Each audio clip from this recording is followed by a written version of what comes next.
തമിഴ്നാട് പുതുക്കോട്ടയിൽ ഒരു കുടുംബത്തിലെ 5 പേർ കാറിനുള്ളിൽ മരിച്ച നിലയിൽ. സേലം സ്റ്റേറ്റ് ബാങ്ക് സ്വദേശി മണികണ്ഠനെയും കുടുംബത്തെയുമാണ് മരിച്ച നിലയിൽ കണ്ടെത്തിയത്. കടബാധ്യത മൂലം ആത്മഹത്യ ചെയ്യുന്നു എന്നെഴുതിയ കുറിപ്പ് കാറിൽ നിന്ന് പോലീസിന് കിട്ടിയിട്ടുണ്ട്.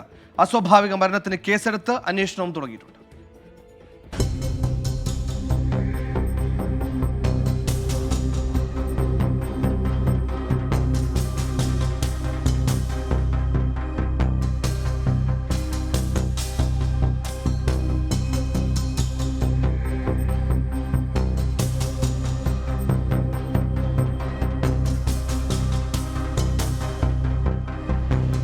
ഇന്ന് രാവിലെയാണ് പുതുക്കോട്ട തിരുമയത്ത് റോഡരികിൽ പാർക്ക് ചെയ്തിരുന്ന വാഗനർ കാർ പ്രദേശവാസികളുടെ ശ്രദ്ധയിൽപ്പെട്ടത്. ഏറെ നേരമായിട്ടും കാർ എടുക്കാൻ ആരും വരാതായതോടെ നാട്ടുകാർ അടുത്തെത്തി പരിശോധിച്ചു.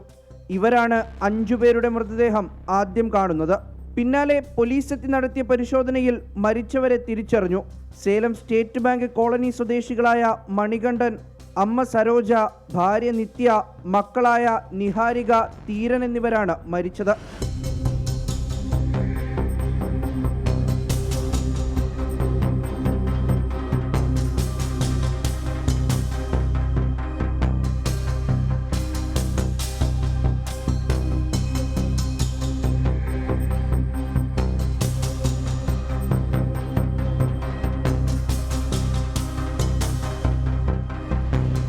കാറിന്റെ 4 ഗ്ലാസും തുറന്നിട്ട നിലയിലായിരുന്നു. കാറിനുള്ളിൽ നിന്ന് ഒരു കുറിപ്പും പോലീസ് കണ്ടെത്തി. കടബാധ്യത മൂലം ആത്മഹത്യ ചെയ്യുന്നു എന്നാണ് കുറിപ്പിലുള്ളത്. പോസ്റ്റ്മോർട്ടത്തിനു ശേഷം ആത്മഹത്യയാണോ എന്ന് സ്ഥിരീകരിക്കും. മൃതദേഹം സമീപത്തെ സർക്കാർ ആശുപത്രിയിലേക്ക് മാറ്റി. 24 ചെന്നൈ.